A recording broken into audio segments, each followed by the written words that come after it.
Warning: the following podcast show that you're about to listen to will include explicit language and content in which you, the members of the audience, may find offensive. Audience discretion is advised. Welcome to another episode of the Kim Hoang Podcast Experience. Yeah, boy. Where anything and everything is a subject matter on the show, and no subject matter is ever taboo. Damn, that's what's up with you. And now, your host with the most, Mr. Kim Hoang.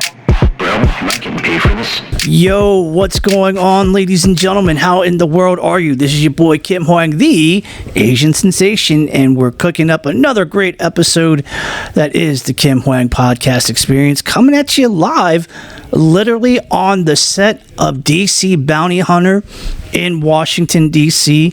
I can't give anything more specific than that. Just know that we are on the set, and if you hear noise in the background, they literally just wrapped up a few moments ago, and it was awesome.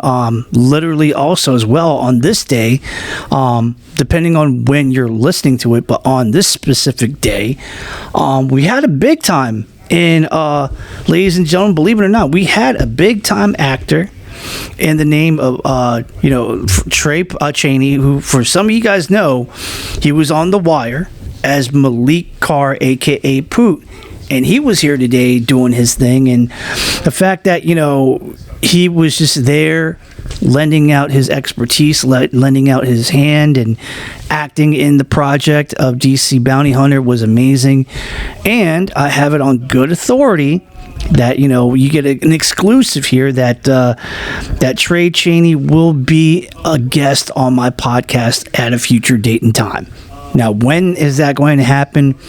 I don't know specifically. What I normally will say is that whenever my guest wants to do an interview on my podcast, I like to do it within their time frame, because if I set the precedence like, hey, we're going to do it on this day, on this time, blah blah blah blah blah, sometimes it might stress them out, and they'll be like, oh, I don't know, maybe, possibly, and then the more they think about it, and the more that they get stressed out, and the anxiety hits, and I don't want to do that. I want to make it easy for people.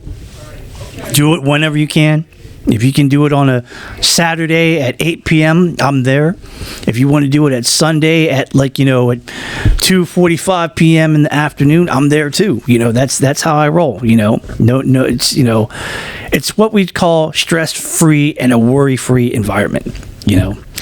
I'm really excited because today we have another in-person guest, and by that, she is literally maybe about 6 feet away, and it's awesome. This person is an actress who's actually on DC Bounty Hunter, but I did a little bit of some insight and deep digging, and I looked at her IMDb resume, and there's a lot going on there. It reads pretty good, like a presidential elective candidate. So it's very impressive. And, she has come all the way, about 3 hours and some change, matter of fact, to be here on the set, but has also agreed graciously, I'd love to be on your podcast. I'm like, savvy, that's what's up. I'm liking it. So, live here on the set of DC Bounty Hunter in Washington, D.C. For the one time, we have Beck Rosser in the house. Beck, what is going on?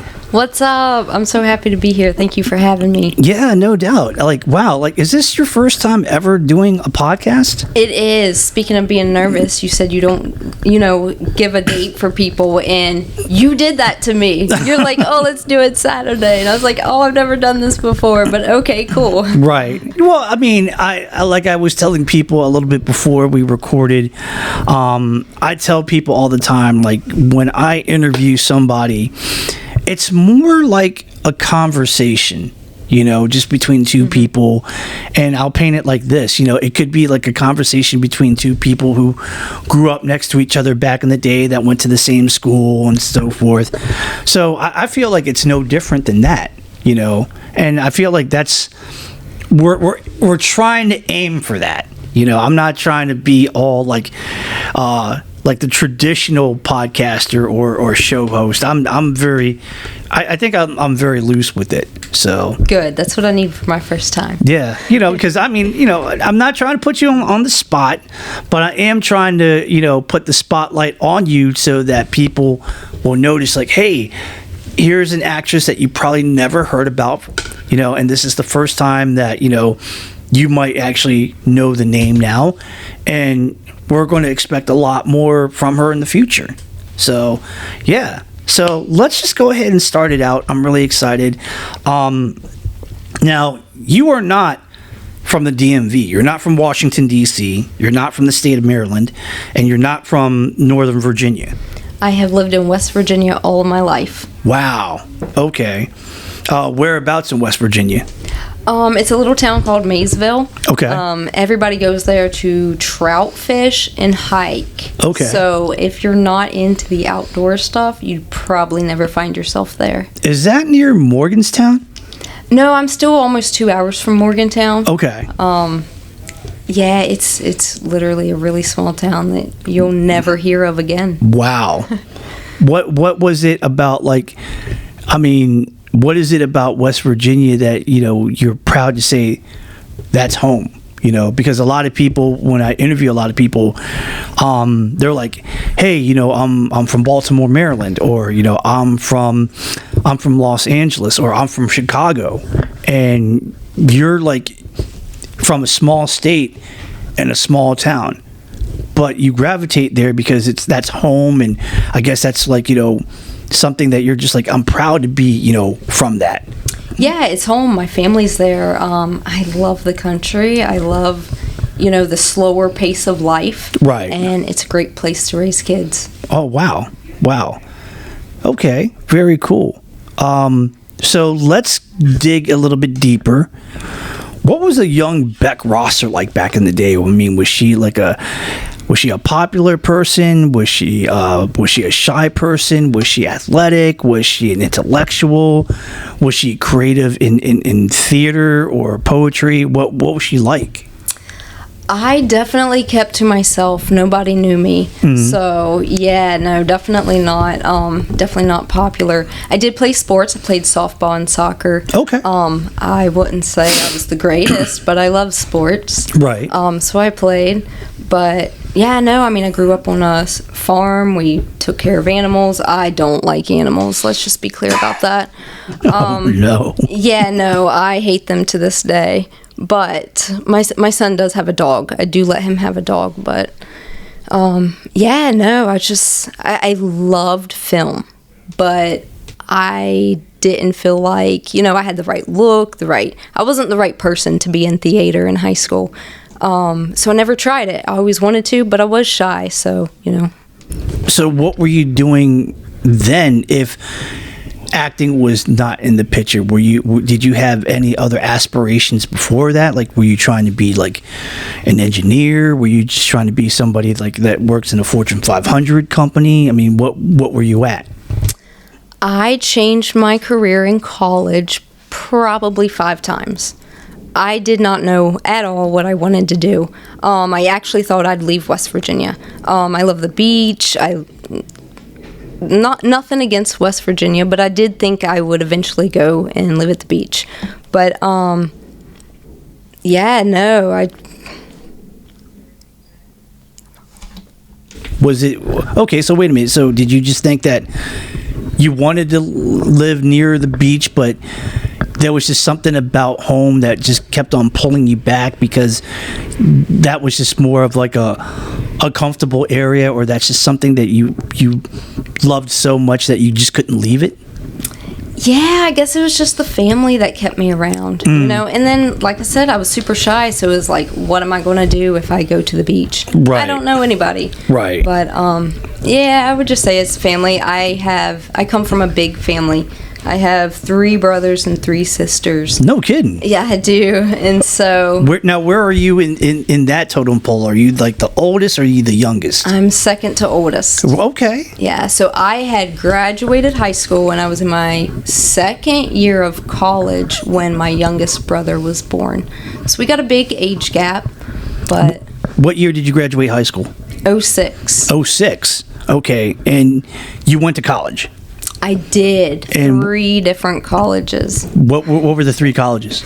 Well, I went to Potomac State, which was really close to me. I went there just because my sister went there. I was like, I don't know what else I'm doing. I'll go to college. Right. And then I ended up going to Florida to college for a year. Maybe that was a little bit of the beach pulling me, you know. Yeah. Thought I'd try something different. Right. But I was playing soccer in college when I blew out my knee. Florida Gators? So, no. It's Lakeland.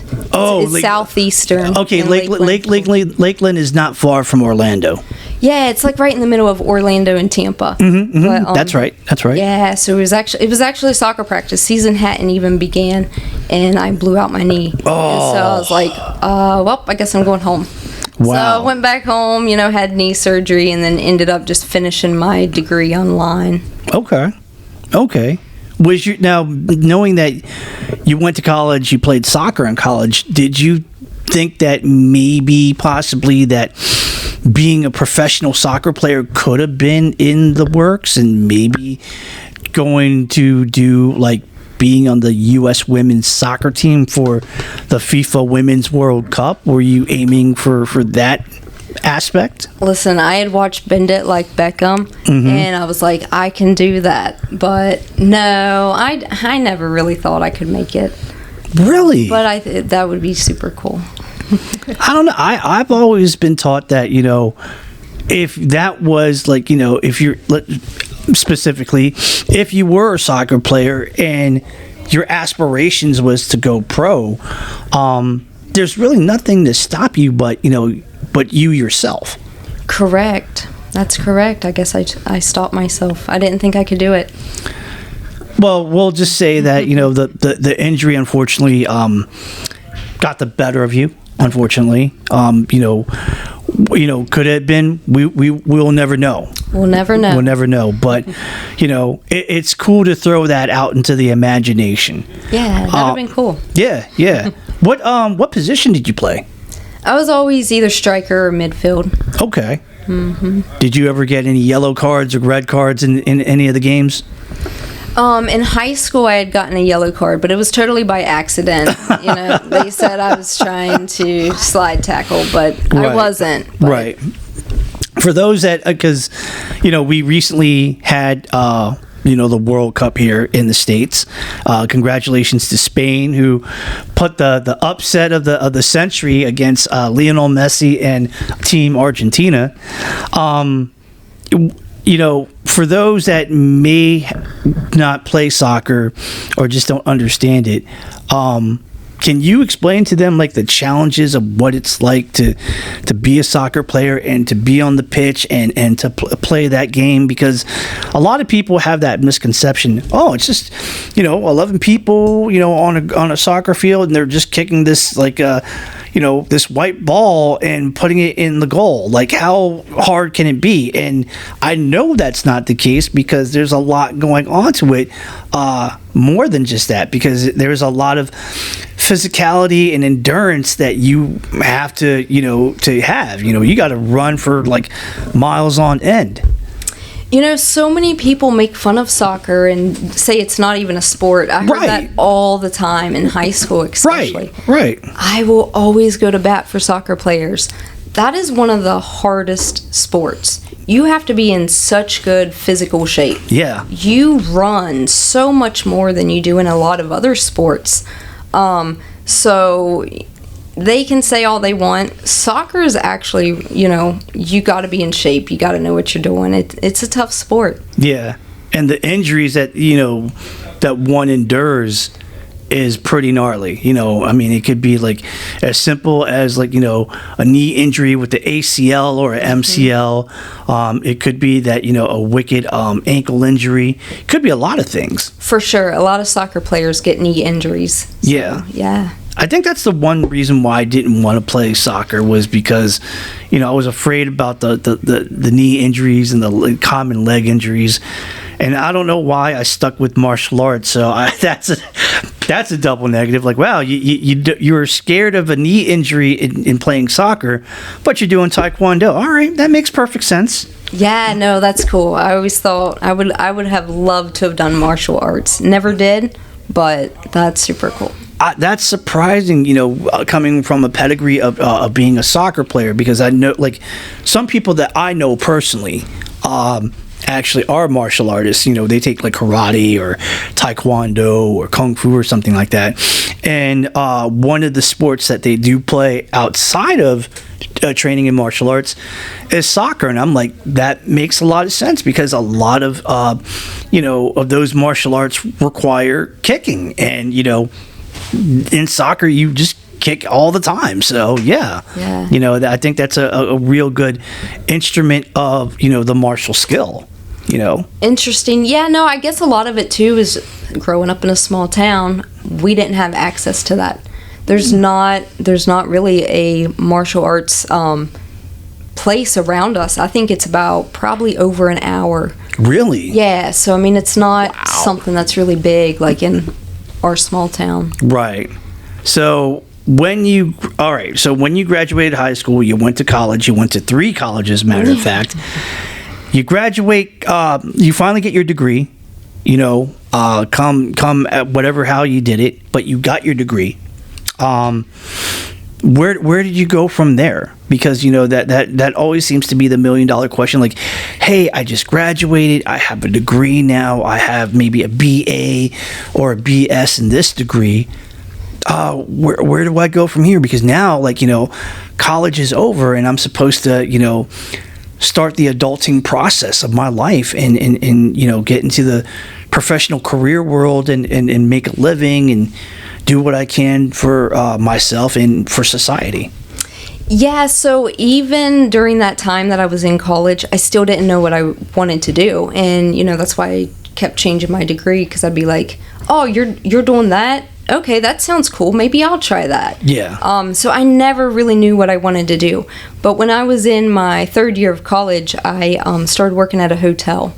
Oh, okay. And so I kind of worked my way up to where I became general manager. And so I was like, okay, well, this is working for me. I don't know what I want to do, but hotels is cool. So I just got my degree in business management. Okay. And then I worked for years at a hotel, and I was general manager of this Holiday Inn Express in Bridgeport. Okay. And I loved it while I did it. Right on. Mm-hmm. Are you still within the hospitality industry now, like working in hotels, or is that long gone?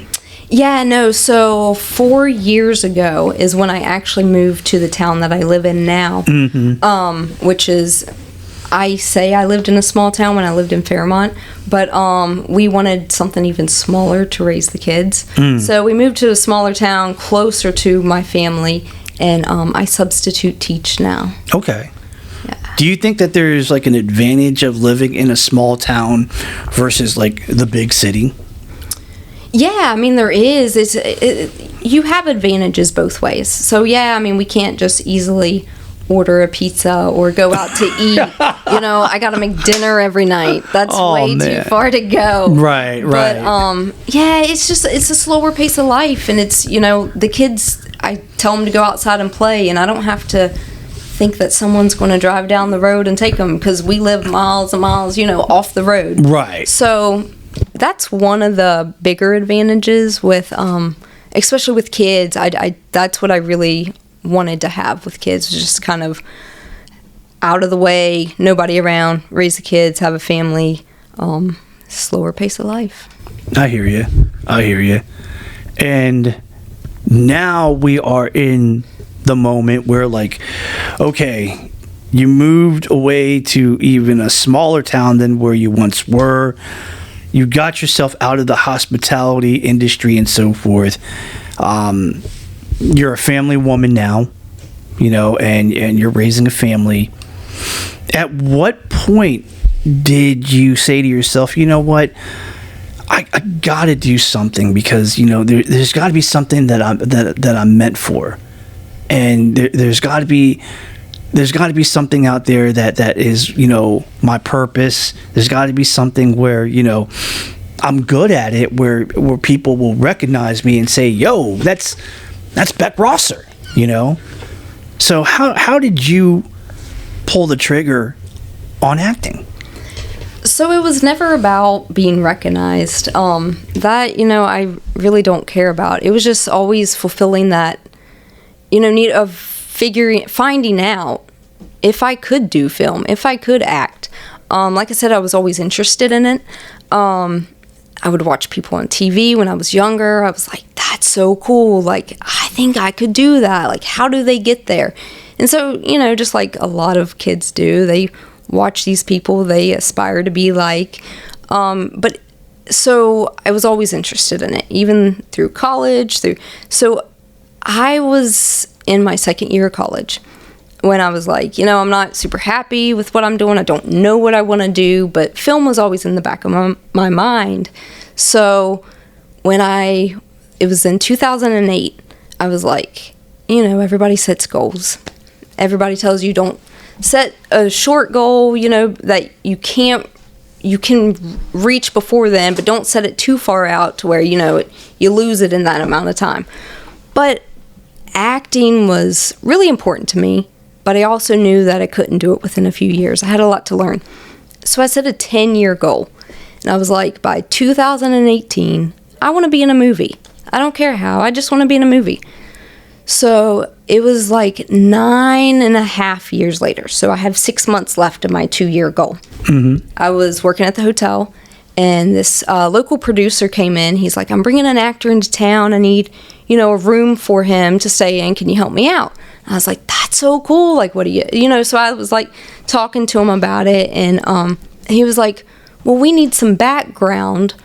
Tomorrow night, he's like, we're shooting at this restaurant. We need some background. He's like, come on out, bring a couple friends. I was like, this is it. I'm going to hit that 10-year goal, So I went, we had a great night. It was Dean Cain, who plays Superman, who was the... What? Yeah. So, wow. Yeah, so I was like, starstruck. Wait, Dean Cain from the Adventures of Lois and Superman? Yeah, so the original Dude, Superman. I love Dean Cain. Shout out to Dean, because the fun fact, he's half Asian. Is he? Yeah. I think what it is that his dad is Irish and his mom's Japanese. Okay. Yeah, so that's how you can, he's got like a little bit of like the almond eyes kind of deal. So when I saw him as like, Clark Kent and Superman, on that show on ABC, I was like, yes, Asian representation. We in there. In there. That's awesome. And he was in that project that you were an extra on? Yeah, so they brought him to town. I was like, I went in and cleaned the room myself. I was like, this room has to be perfect. So I was so excited. So I went that night, met him, did background, and walked away super happy. Because like I said, I had hit my 10-year goal. And so that was it. I never heard anything for a couple months later. And I got this email. So I think it was about 2 months before that original 10-year goal. And it was from the producer, and he said, I'm shooting another movie in town. He's like, I wrote you into the script. Will you do this role? And I was just like, okay, hold up. I'm 2 months away now from my 10-year goal, and I'm going to have a speaking part. So, and then from there, just, took off. He every so often, the producer lives in town now, and he brings a lot of cool people in. Dean Cain's there often. Kevin Sorbo, and Hercules. Yes, Hercules. Yeah. Okay. Yeah. So anyway, and they still do it. And so I was in probably over 20 movies with that company, and they just do small indie films, but it was still, it got me to learning about film, and they would bring so many awesome people into the projects, and I got talking with this one guy, Tim Ross, which he's in this area some, but he started working with me one-on-one because I told him I was interested. I was, he would come and stay at the hotel, so we were just there. Thought he would have me to help him do self-tapes when he needed to submit auditions. And so he was like, you help me with this self-tape. He's like, I'll work with you more. So I had a lot of great one-on-one like coaching with him. And so then I was moving to the town I live in now, and I wasn't doing anything really because I'd moved away from that area. And so, you just kind of move on from the area. You don't really do the projects anymore. And I was bored. I told my husband, I was like, man, I really miss, doing those projects. I was like, I don't know what to do now. There's no film in this town. And he was like, well, start submitting. And I was like, okay, I've built my resume now. I've learned a lot now. And so maybe I can do this. Maybe I don't have to just, work with the same person, and maybe I can do more.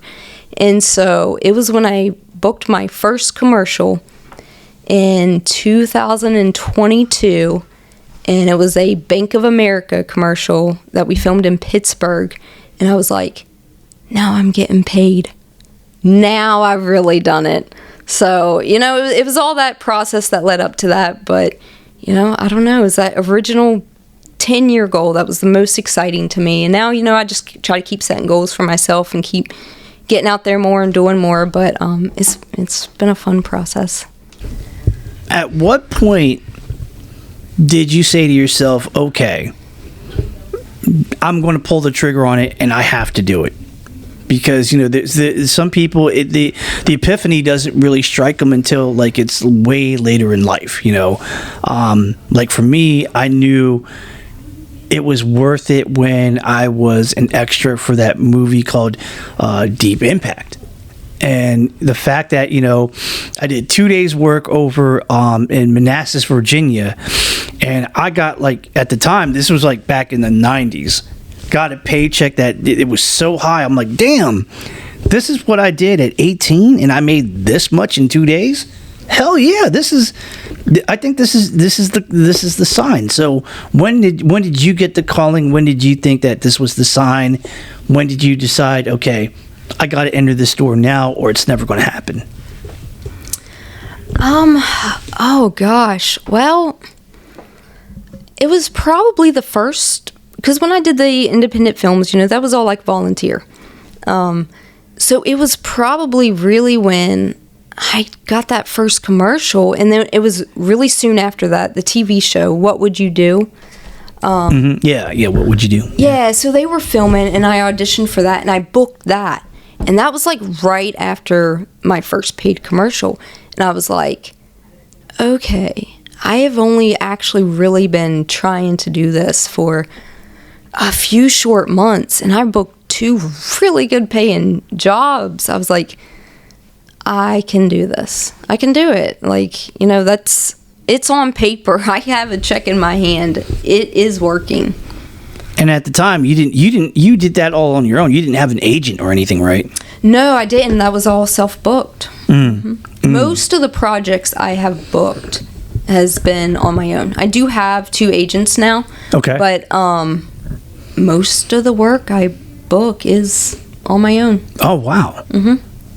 So do you think that, for you at this time, do you think that you would do better off without those agents, or would you still need to have the assistance of those agents? Yeah, I mean, with the agents, because they're submitting me for stuff, so even if I'm not getting the audition or not booking it, I'm still at least getting out there more than what I could do on my own. So, yeah, I mean, it's great to have an agent and just to be seen in a broader spectrum than what I could do myself. Because there's a lot of projects that book that I can't self-submit for. So if I don't have an agent submitting me, I would never even get submitted to them. I see. And wow, how long, and you probably already answered it, but I'll just ask it this way. So how many years now up to the first time that you started until now. How many years have you been acting independently?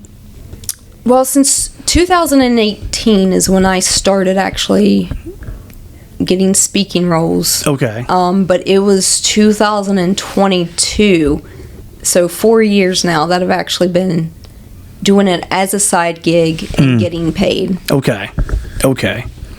That's awesome. What do you think the reactions were with your family when you said, you know what, I'm going to go down this rabbit hole? Like, were they pretty excited about it? Did they have reservations and try to guilt trip you? What were they thinking? Yeah, no, my husband's always been really supportive. He doesn't ask a lot. Like, lots of times I'll be like, oh, I'm filming this day, and he'll be like, okay, have fun. So most of the time he doesn't even know what I'm doing, but he knows that I love it, so I guess in that way he's supportive. And he helps me with all the self-tapes as well, so he gets annoyed with that some, but I won't badmouth him on here, because he does eventually help me.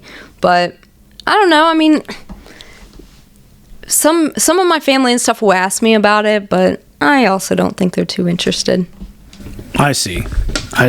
No, I mean, that's cool, because there are some family members that when you say, hey, I'm going to pursue acting, there are some that, you know, are 100% supportive. They're like, hey, that's great. If that's what you want to do, we're with you 100%. And then there are some, and I can attest to this because, you know, I have a lot of friends that are, you know, of diversity. And culturally speaking, you know, from that stereotype, they don't want you to be an actor. You know, they're just like, they think it's a pipe dream. It's not permanent. It's not guaranteed. You know, as opposed to like you want to go to a 4-year college or university, get your degree, work as an engineer, or work with computers or the medical field or a lawyer. You know, that's the ticket. That's your guarantee.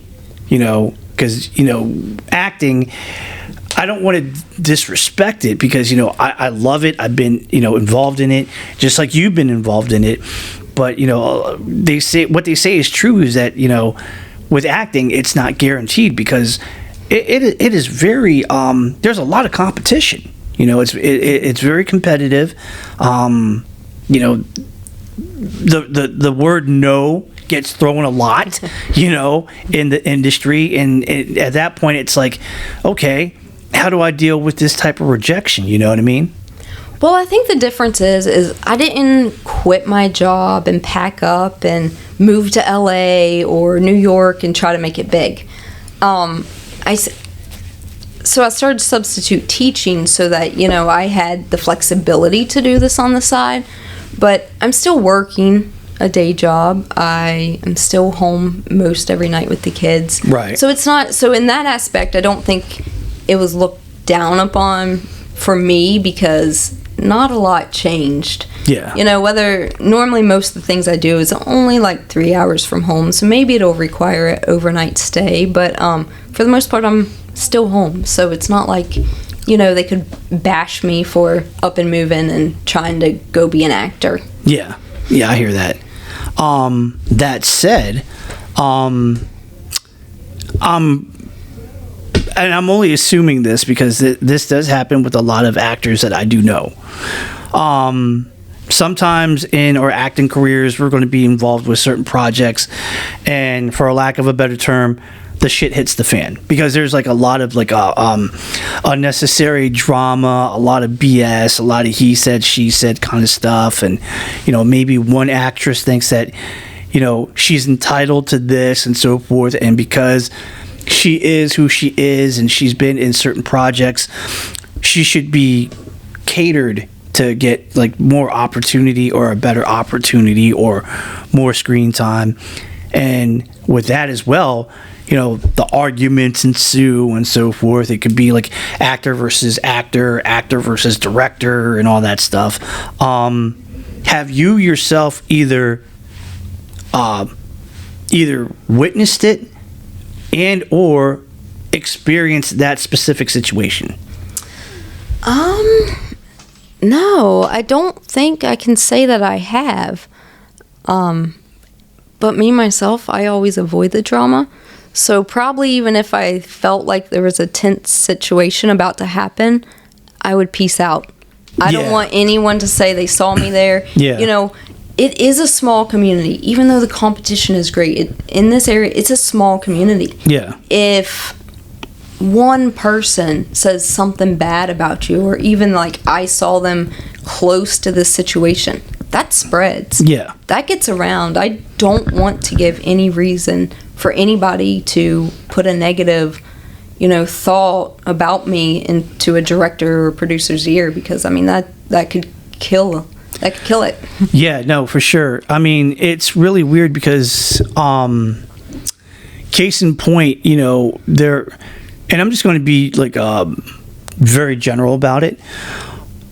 I've heard stories where, like, let's say, for example, the person's on the set, right? And, he or she is just, trying to mind their own business, be in the zone, keep focused on the fact that they're on the set, they have a job to do. They want to make sure that they keep up with that mentality. And then somewhere along the line, there's an actress, that you see that it's like, oh, this person's got bad vibes because of like what I heard about this person, and everybody else says the same thing about this person. You try to avoid that person, and the next thing you know, she corners you, and the shit hits the fan where she's just trying to say, why are you doing this? Why are you avoiding me, and blah blah blah blah blah. And that's where I was going with that, because sometimes you're just trying to stay focused and trying to be ready to go when your number's called and say, hey, you got to report in because it's time for your scene. And then all of a sudden you have this actress or actor that's like really trying to get in your grill and throw you off your game.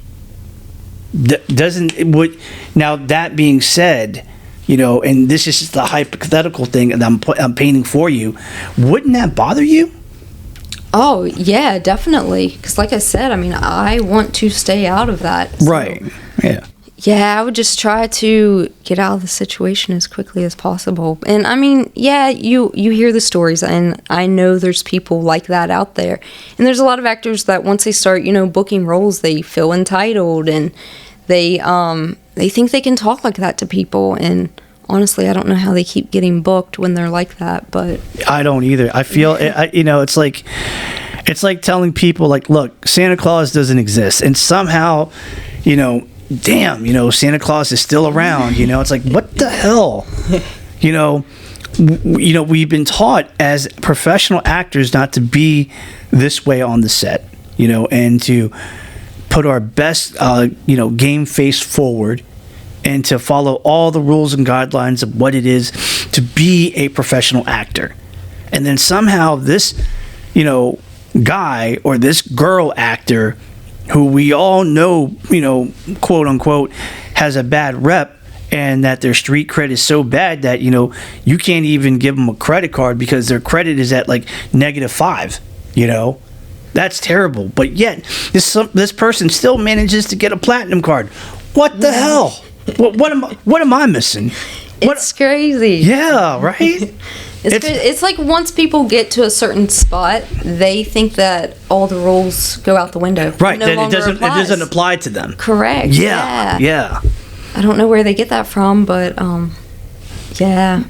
I don't know, but if there was like the most powerful silver bullet to stop this werewolf, or like, the most powerful kryptonite to take down Superman and his family, I want that, because I just do not have the patience for all that negative stuff, man. I'm there to have fun. I'm here to work. I'm here to give the best version of myself on the set without all of this. Yeah, nobody needs that stress. Right. There's enough stress sometimes in just trying to remember your lines, so I don't need that. Yeah. Now, being a fellow actor, and also being a fellow actor that has tattoos, because I got tattoos on my arms and everywhere on my body, do you feel like that is like a roadblock for you? Because sometimes they may call for like an actress that we need her to be tattooed free. We need her to be body piercing free, you know, and the fact that you got tattoos and they're really awesome. They're like, you know, as a fellow tattoo collector and looking at your stuff, I'm like, man, whoever did your tattoos is on point, and they did an incredible job. I could see the detail. I can almost imagine that was a lot of time in the chair, just sitting down and just, you know, taking that needle and just, you know, going to work. Do you feel like, you know, for you sometimes that like it's a disadvantage to have tattoos in that industry, or do you feel like you know, it doesn't really hinder what I'm, you know, my goals and what I'm trying to do? No, it definitely hinders me when it comes to like submitting for stuff. There's, especially in like commercials, there's a lot of commercial work that it clearly says no tattoos. So I'm like, well, can't submit to that. Right. Now, with films, yes and no. As long as you have a release for a lot of films, it's okay. Now, if I wasn't acting, I would have so many more. I would love a full sleeve. Yeah. I would love a leg sleeve. Like, I would have a lot more. I did stop with the tattoos once I started acting, because you'd be on a project and then be like, you can't change anything. Right. And so it's like, oh, can't do that tattoo. Right. So, right. I mean, yeah, there's definitely ups and downs about it, but I don't want to say I get typecast, but I do a lot for certain roles. And those kind of roles I get typecast for, I think the tattoos kind of help me. It's more of that, you know, like I get typecast for like police or agent or undercover, this, and so I'm like, that, you know, maybe the tattoos give me a little bit more edgier look. Yeah, so it kind of helps, but yeah, I would totally have a lot more if I wasn't acting. I feel no, because like I always feel like, you know, tattoos are like Lay's potato chips. You just can't have one, because the stereotype is true in my opinion, because it's like once you get one, which I did, it was like, you know, on my shoulder blade. Then I needed to get another one, which was like 2 more on my shoulder blade. And then it was like, you know, when my friend started getting into the tattoo business and he's like, hey, I got a machine and everything. I'm like, oh man, you know, at that point, like, you know, we were like, you know, we were running the beeline, you know, it was amazing. And I would just say, all right, I think I do want to get my very first like arm tattoo, you know. And it's probably a good thing I don't have a friend that's a tattoo artist. Oh man, I don't know. I feel like they could cut you a good deal, but you would go in so deep that, you know, it's like, oh geez, I forgot that I had a tattoo on my wrist. I forgot I had a tattoo on my ankle. I forgot that, you know, oh, this rib piece. Oh, I forgot that I got that. So yeah, I would be spending way too much time there. So. Well, let's talk about it a little bit. Like, what do you have for you at, you know, on your collection? I see that you have like a full, like, you know, half sleeve, 360 degrees all around your right arm. Yeah, so I really wanted a map on my arm. And, you know, just like I love travel and that sort of thing. So it kind of started out with like that idea. Right. But then I was like, okay, but I want a better story to it, you know? Yeah. Every tattoo has to have a story. Yeah. So I decided to go with like the ocean theme. And I say ocean theme because there's a lot of different parts of like navigating that I could use. I see a compass, I see a telescope, I see a map, I see the classic like ink bottle with the feather, I see an anchor. There's a lot, and I think like at one, like maybe around on the backside, there's a yin yang.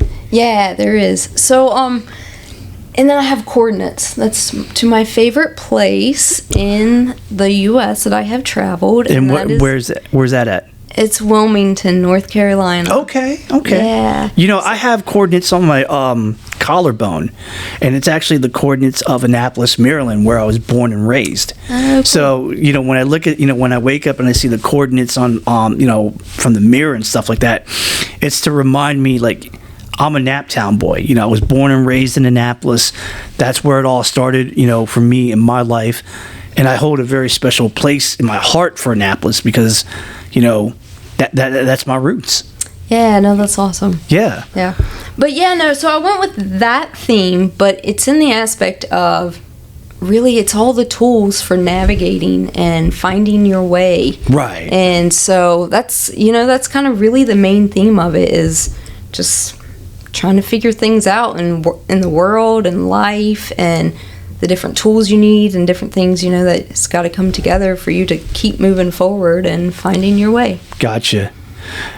Let's go ahead and talk about why you're here, which is DC Bounty Hunter. You got casted. Number one, how did you hear about DC Bounty Hunter?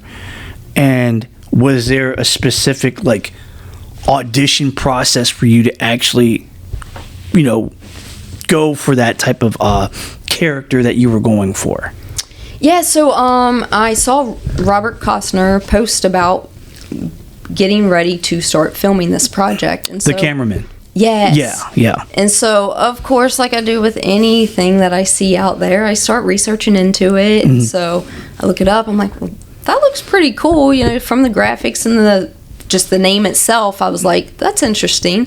So then I was looking through and I found the name Jason Henderson. So I went to his Facebook profile, which I book a lot of projects through Facebook. So I think that's a lot of ways of how local actors do it, just through Facebook. Yeah, I'll be looking on Facebook and my kids are like, why are you just scrolling Facebook? And I'm like, no, I'm working. I'm trying to book jobs. Leave me alone. Right. Let us adults do adult stuff. Yes. You kids play your video games. We're here. I'm working. We're here. Yeah, we're working. But yeah, so I went to his Facebook profile, sent him a message. And then he contacted me back and just asked, a little bit about me, what I did. So I sent him my headshot resume. Right. And then he called me and he was like, yeah, no, I think you'd be cool for a bounty hunter. He's like, we'll definitely bring you in. And that was it. I didn't do a self-tape or anything like that. He just looked at, my materials and talked to him, and that's how you got in. And that was that. Now, what's your role in DC Bounty Hunter?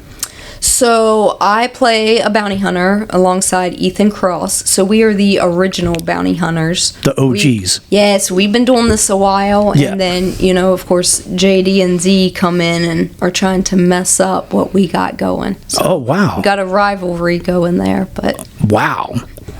Now, I have it on good authority, and please forgive me if I'm incorrect about this, but I saw on social media, Facebook, that you were in recently filming for it, and you were either in a fight scene or you did a stunt or something like that. Oh, so I had to save Z because Z was getting beat by Shadowhunter.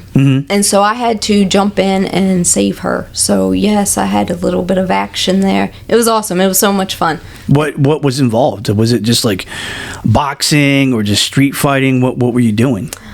I guess it was street fighting. I don't know. I was trying to box a little bit. I threw some kicks. So wow. And this from a person that has no martial arts experience or no MMA experience or none of that. You're very beginner at best in that arena. Yeah, so growing up with brothers and my dad who boxed us all the time, and I do actually now. I've been building a gym on the side of my house. So I just hung a heavy bag the other night, and I've been trying to get a little bit better at it. When it comes to stunts for movies, I want to be able to do that stuff. Right. But there was last year I shot a movie called Annihilator Unleashed, and I was going to have a fight scene for it. Yeah. So I was looking up some different places to go to learn the basics, because I didn't want to not look like I knew what I was doing on screen. Right. So I went down to Charleston, West Virginia, and for one day I took a class on. It was a little bit of everything. It was boxing. It was kickboxing. It was using a knife. It was the proper way to walk down a hallway with a gun. Yep. Just so it was kind of an overall basic thing like that. But yeah, they went over some boxing with me, so I feel like I kind of learn the moves and could make it look real. That almost seems very similar to what I did recently back in the last weekend of June, because I had a seminar and I held it for all the actors out there that needed to know a lot about stage combat and basic stunt training, working on falls and rolls, working on different type of strikings from boxing to martial arts and such like that.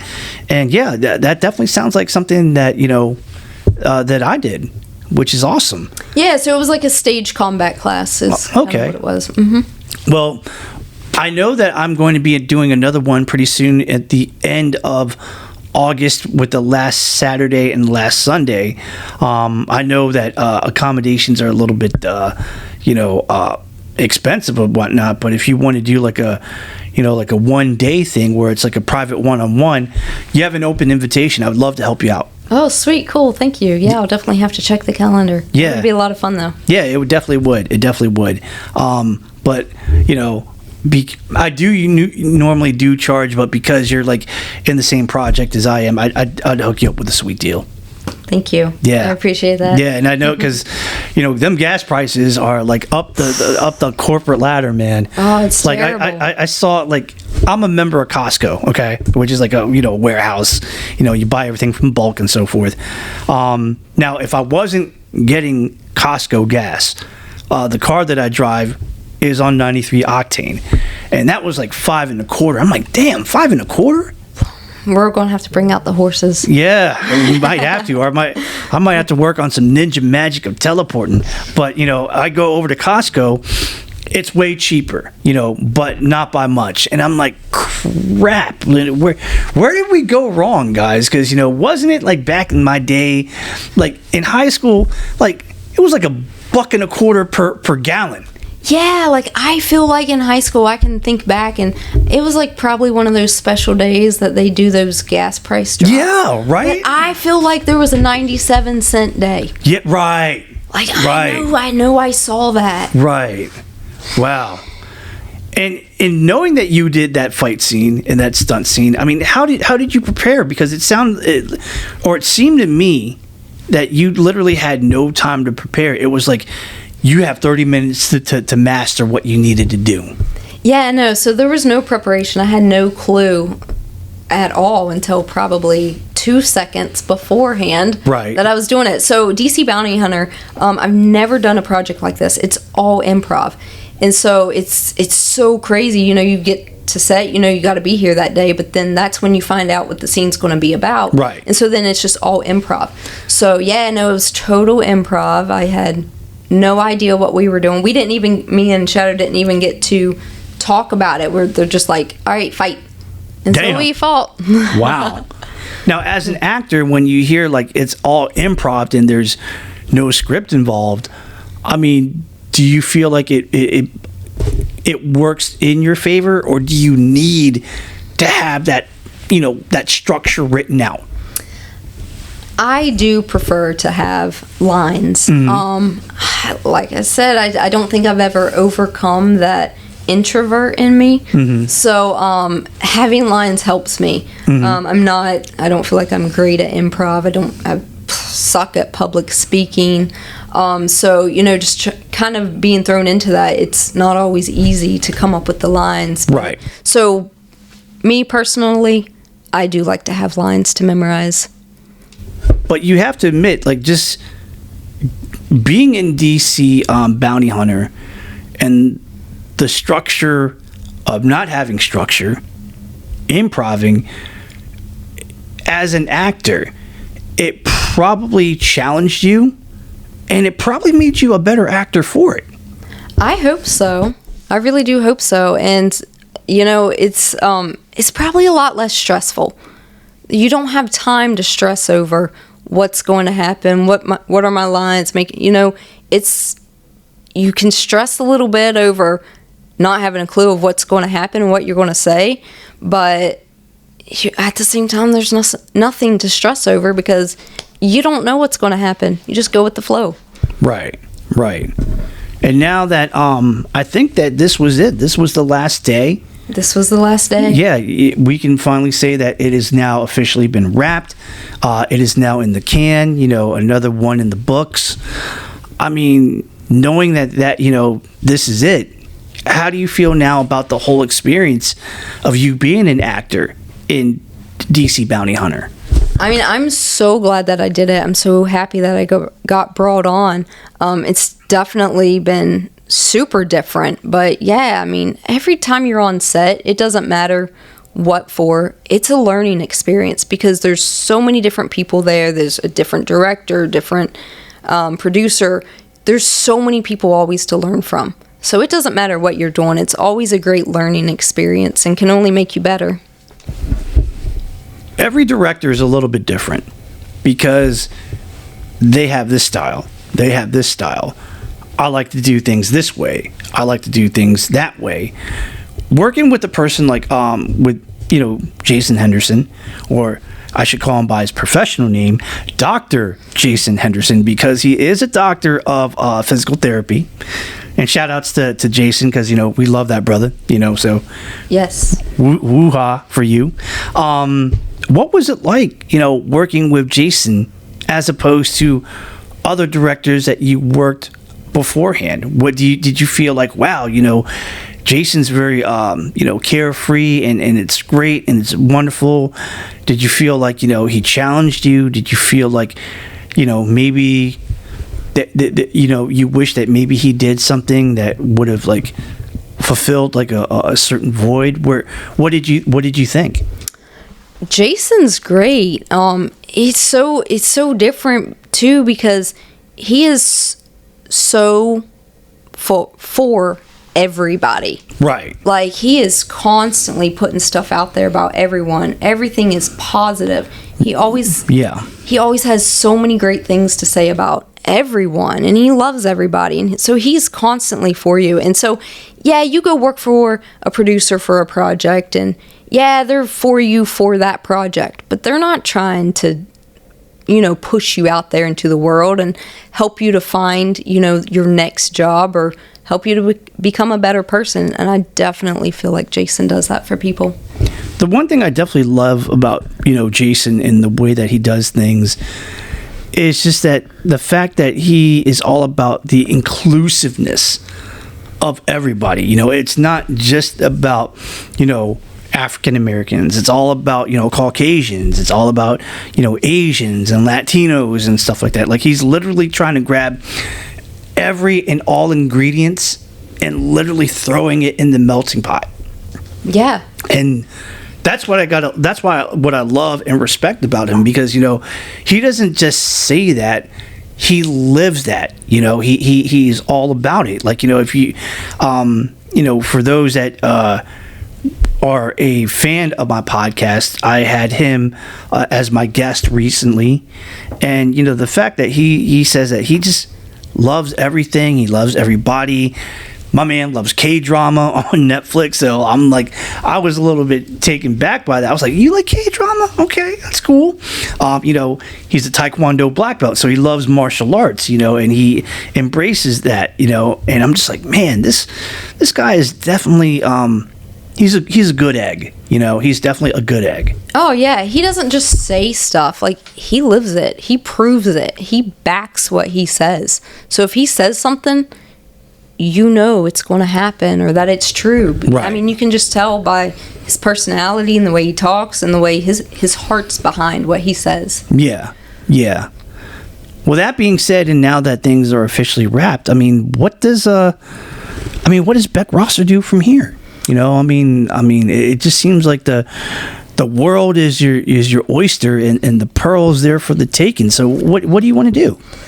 Well, I'm currently working on a TV show. Okay. It's called Word and Deed, and it's a 3-year series. So we only have the first few episodes done. So we still have, a good bit of that to do. It premieres next month. Our first episode does. And where can we get access to that?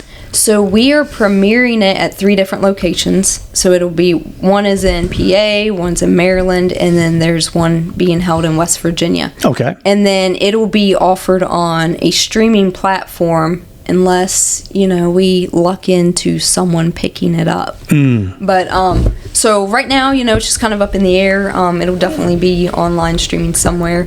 But yeah, we're excited for the premiere. Nice.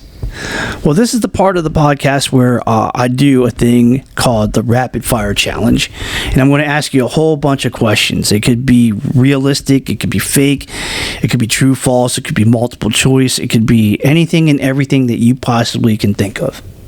So that being said, Beck, are you ready for the Rapid Fire Challenge? Ready as I'll ever be. Nice. Ladies and gentlemen, Beck Rosser is now buckled her safety belt and about to gun it, in 6th gear and take off as we now enter the highway that is the Rapid Fire Challenge. So let's go.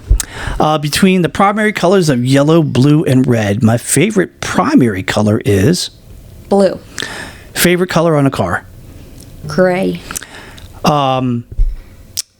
Manual or automatic? Manual all the way. Wow, really? You can drive a manual? Oh, that's all I drive. Get out. That's what I learned on. That's what I love. I can't drive manual to save my life. Well, come outside. I'll teach you. I mean, I know how to play it through the video games, the R1 and the L1. That's it, but, actual driving a manual, I can't. I can't do it. Oh, driving's so much more fun. You got to learn. Right on. PC or Mac? Mac. Nice. Yes. God, I love you already. I knew from the moment that I saw your iPhone, I was like, she's got to be Team Apple. She's got to be Team Apple. Do you have a Mac at home? I do. So when I first originally tried to start getting into film, my husband got me a Mac. And honestly, now I do everything on my phone, so I really don't even use it. Right. But yeah, I have one. Favorite place that you have traveled to domestically? Really like, the on my arm, Wilmington, it just feels like home. I know that place like the back of my hand, so. If you had the opportunity, would you relocate to Wilmington, Delaware? Wilmington, North Carolina. Oh, Wilmington, North Carolina. I'm sorry, Wilmington. Yeah. Because I'm just used to Wilmington, Delaware. But would you go to Wilmington, North Carolina? Yeah, if it wasn't for leaving all my family behind, I've considered it several times throughout the years. Oh wow, right on. Yep. Are you a person that likes the water or you like the land?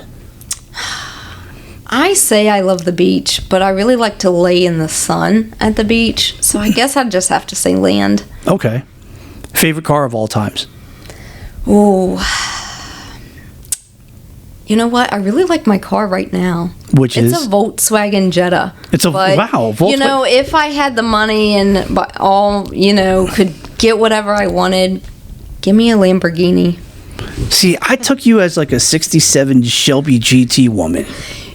If I could build a car, that's always been my dream. Okay. Actually, no mechanics and build a car. But for those that don't know what a 67 Shelby GT, reference Gone in 60 Seconds, reference Eleanor. Because that Eleanor was the one that Nicolas Cage tried to get, and he had constant problems with her. That is a 67 Shelby GT. That is so funny that you said that. That's literally always been my dream, is to build that car. Yeah. But I don't know why I didn't say it. You had me nervous doing this rapid fire. Hey, sometimes it'd be like that. Favorite food to eat? Chicken. Okay. Favorite restaurant? I don't know. I'm more of a home-cooked meal person, but I like getting Mexican. Okay, so anything Mexican, like a Mexican restaurant. Yeah. Okay, cool. If you had 24 hours of free time for yourself where you didn't have to do anything for anybody but just for you, what would you do within those 24 hours? I'd book a trip somewhere and go lay on the beach. For 24 hours? For 24 hours. Damn. All right. Okay. I'm not mad at that.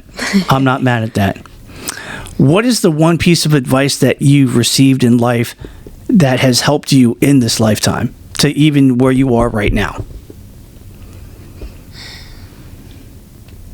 I don't take yourself seriously and go after what you want. Okay, that's fair.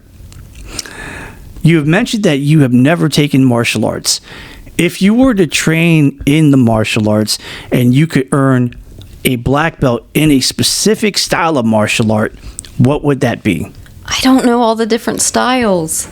I don't know. I'd be more of the, like, is there one that's geared more towards like boxing and kicking?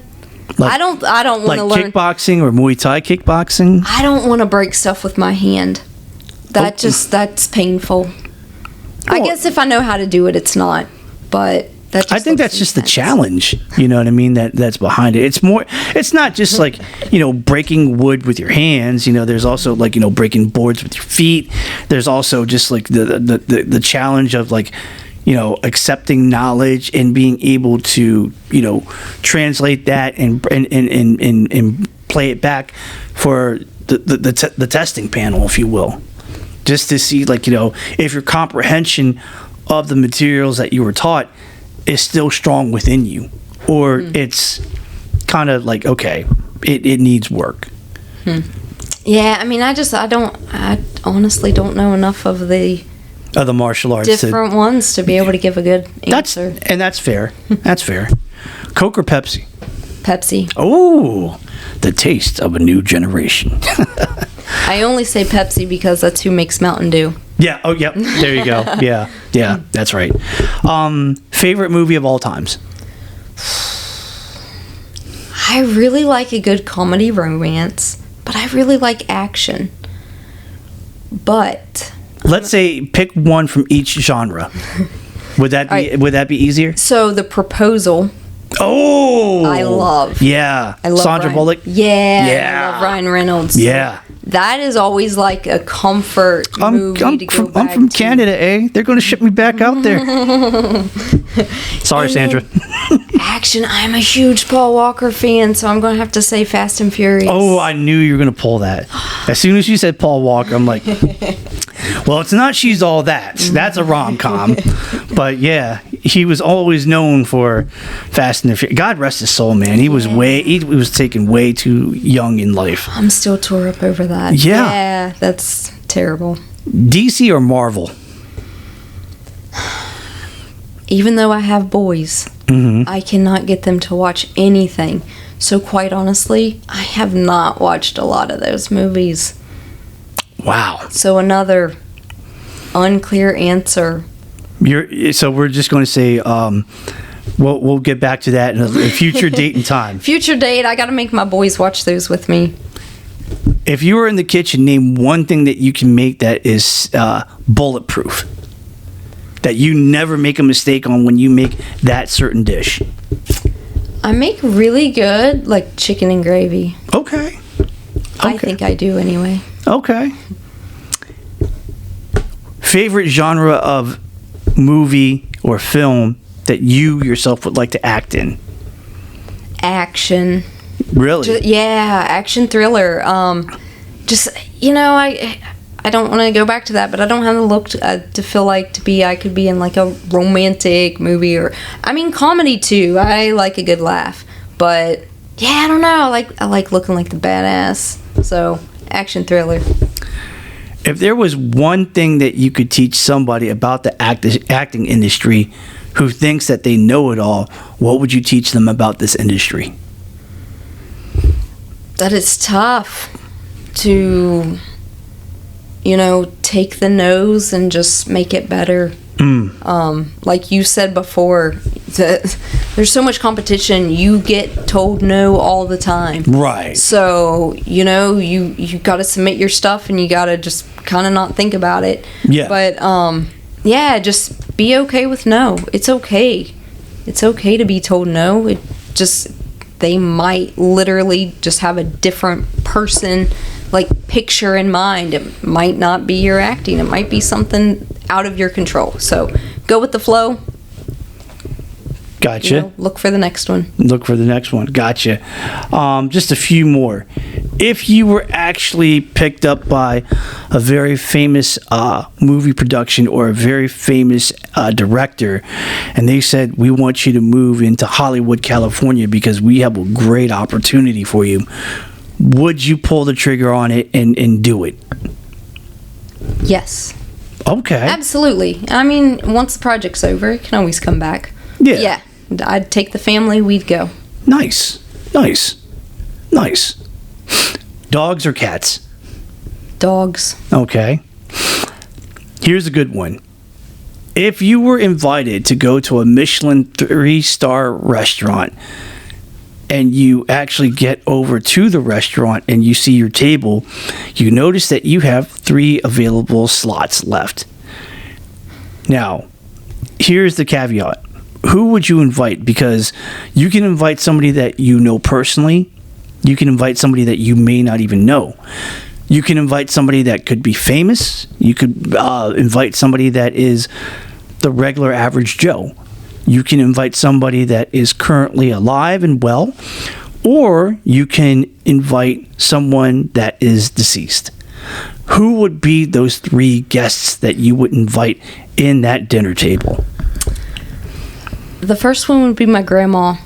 All right. Yeah, so, man, she was amazing. I miss her every day.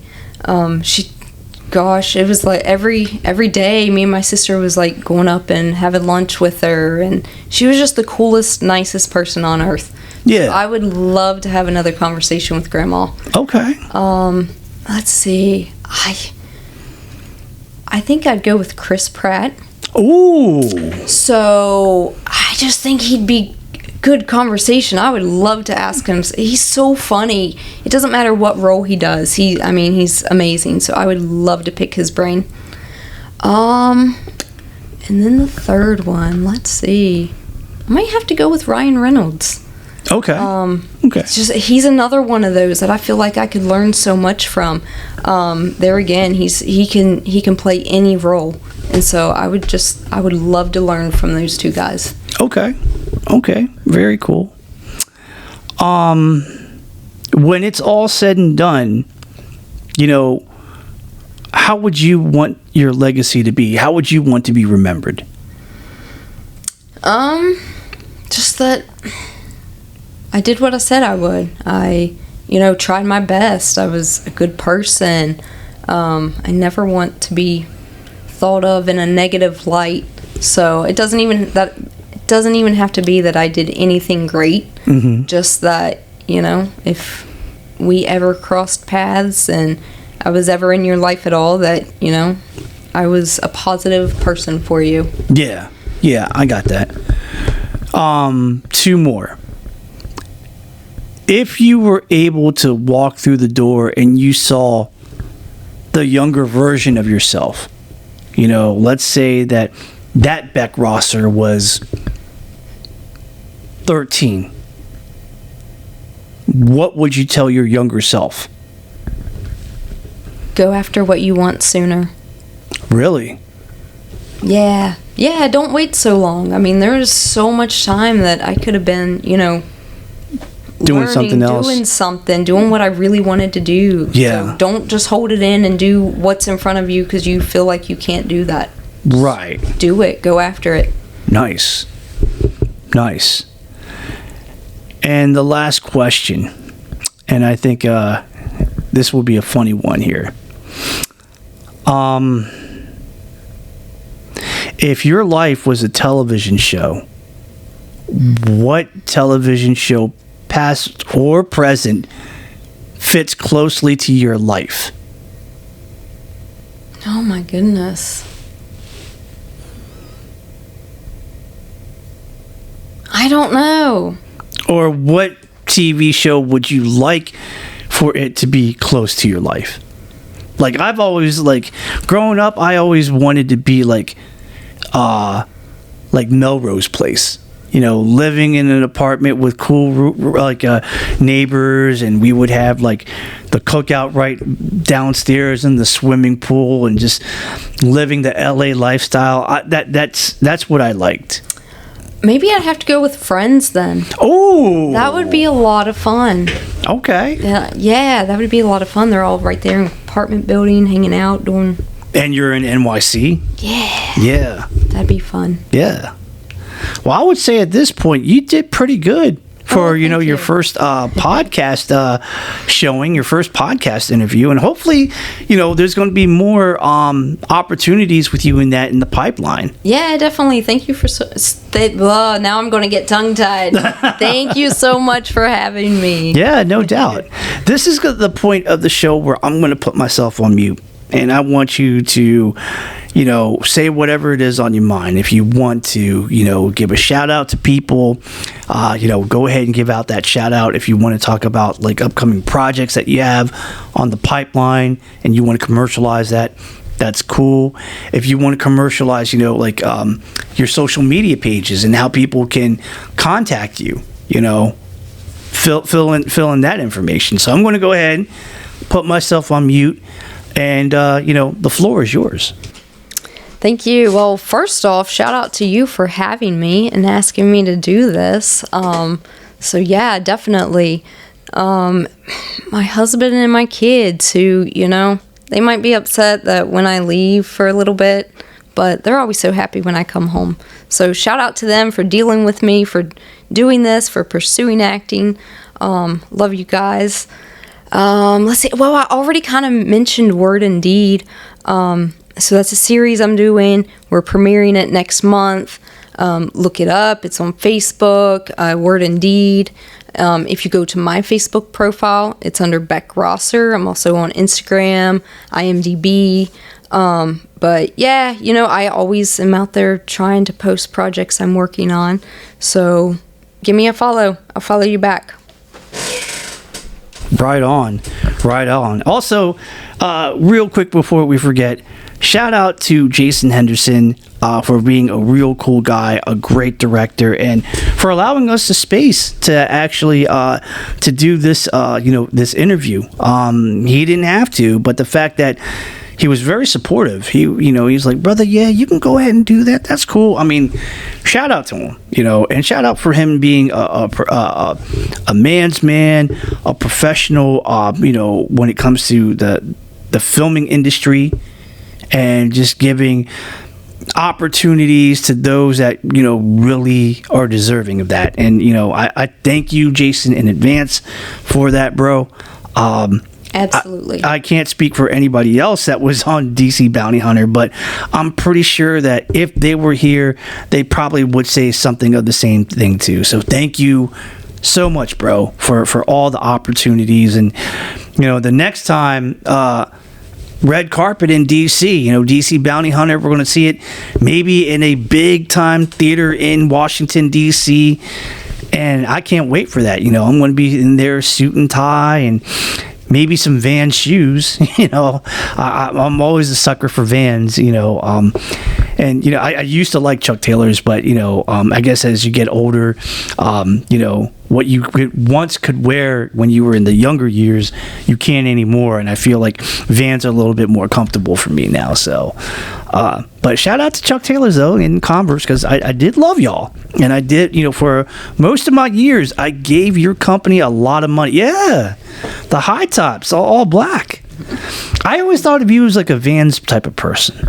Converse. Really? Yeah. Man. And real quick, now, how old are you?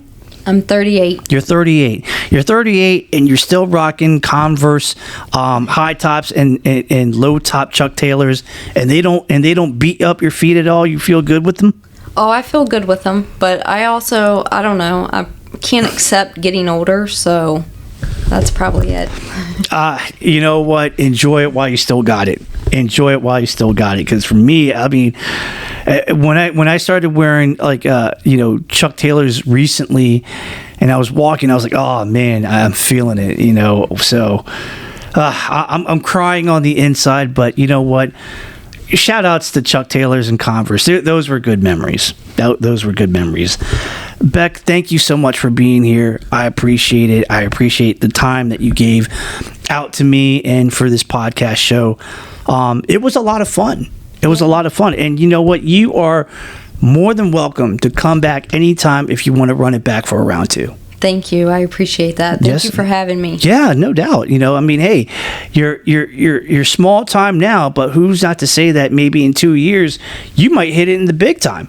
And I might be like, hey, I remember her because she was here at this moment in time.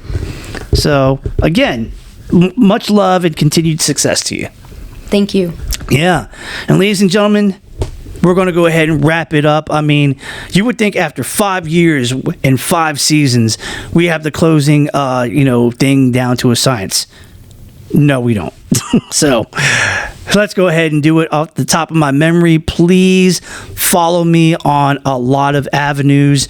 I am on Facebook. You can look me up under the Kim Hoang Podcast Experience under the search box. Please follow it. We definitely would appreciate it.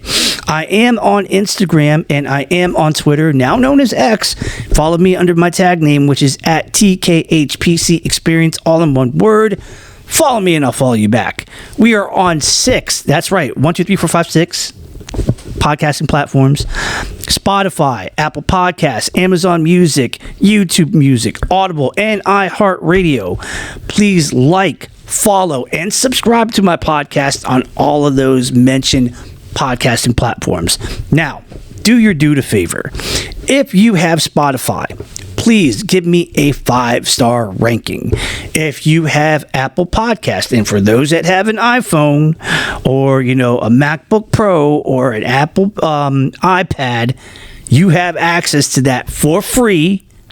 So do your guy a favor. On Apple Podcasts, give me a 5-star ranking and a positive written review.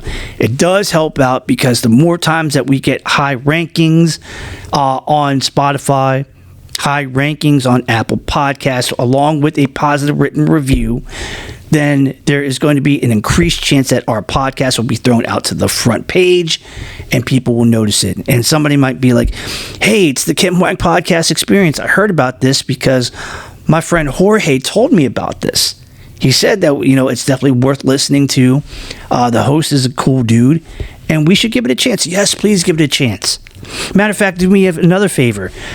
Go ahead and throw that out on all of your social medias, and help commercialize it. Spread the word on it. Whether if it is on Facebook, whether if it is on Instagram, whether if it is on X, formerly known as Twitter, or TikTok, or Snapchat, or for us Asians, AsianAvenue.com. Put it out there. Let people know. Or tell people in person, your friend, your family member, a coworker, maybe your neighbor, maybe the dude across the street that just chills out over at the bar. Let them know about this podcast, man, because sharing is caring, and we also call it brand awareness in the business.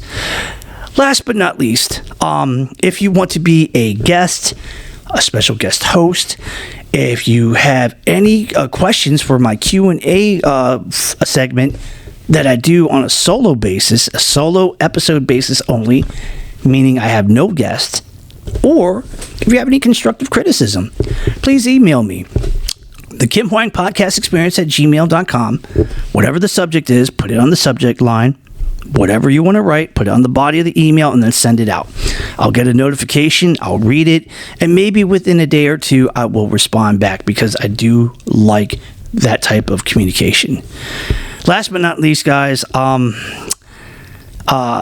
please be safe out there. The world can be a dangerous place, and we want you to be in a good frame of mind, and we want you to be in a good area where you're not going to be in harm's way. It doesn't do us any good if you do anything risky or dangerous and you end up being in a pine box and getting buried 6 feet under. We don't want that to happen to you. We want you to be healthy. We want you to be happy. We want you to be in a good place because you deserve it. You deserve all the good things in life.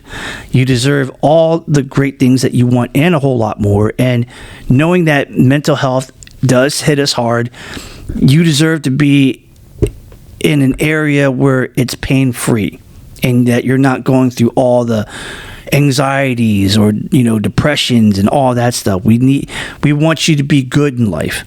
because you deserve it. And anybody else that tells you otherwise, just, break out one hand, doesn't matter, right or left, and give them the middle finger and just say, yo, F you, dude. I ain't got time for your negativity. I'm here for me. I'm here to make a statement. I'm here and I'm ready to go and I'm fired up. You know what I mean? And that's it. That's all. It's been great to spend the 1 hour and almost 30 minutes that we had over here, and it's wonderful. And like I've always said, I love podcasting, and I will keep on doing it until I can't do it anymore, because I do it for you guys. It's not my podcast. It's also your podcast too, And if you guys ever get in trouble, you need something, and you need my hand to reach out to your hand and pull you out of the danger, feel free, contact me. Let's talk about whatever it is that you're feeling. I definitely want you to be in a better spot, and I'm willing to share my time with you if that does happen. So, that being said, for the one time here live on the set that was wrapped, that is DC Bounty Hunter in Washington, D.C. And for my guest, Beck Rosser, which, we thank you and we appreciate you and we love you so much. God bless you, and I hope that you go far with it. This is your boy Kim Hoang, the Asian sensation. I'm the host with the most, the man with the plan, the guy that can bring the power within the hour, the dude with the right attitude, and the guy that's so well I don't even need to use Perel because I'm that good. Saying thank you, I appreciate it, arigato. And we'll see you on another episode of the Kim Hoang Podcast Experience. It's been real, guys. It's been wonderful. But, according to this, the meal bell is about to hit. And I'm trying to get the stomach filled up with the fuel that it needs to survive. I love y'all. Be safe. Be well. We're out here, guys. And I'm out 5,000. Peace.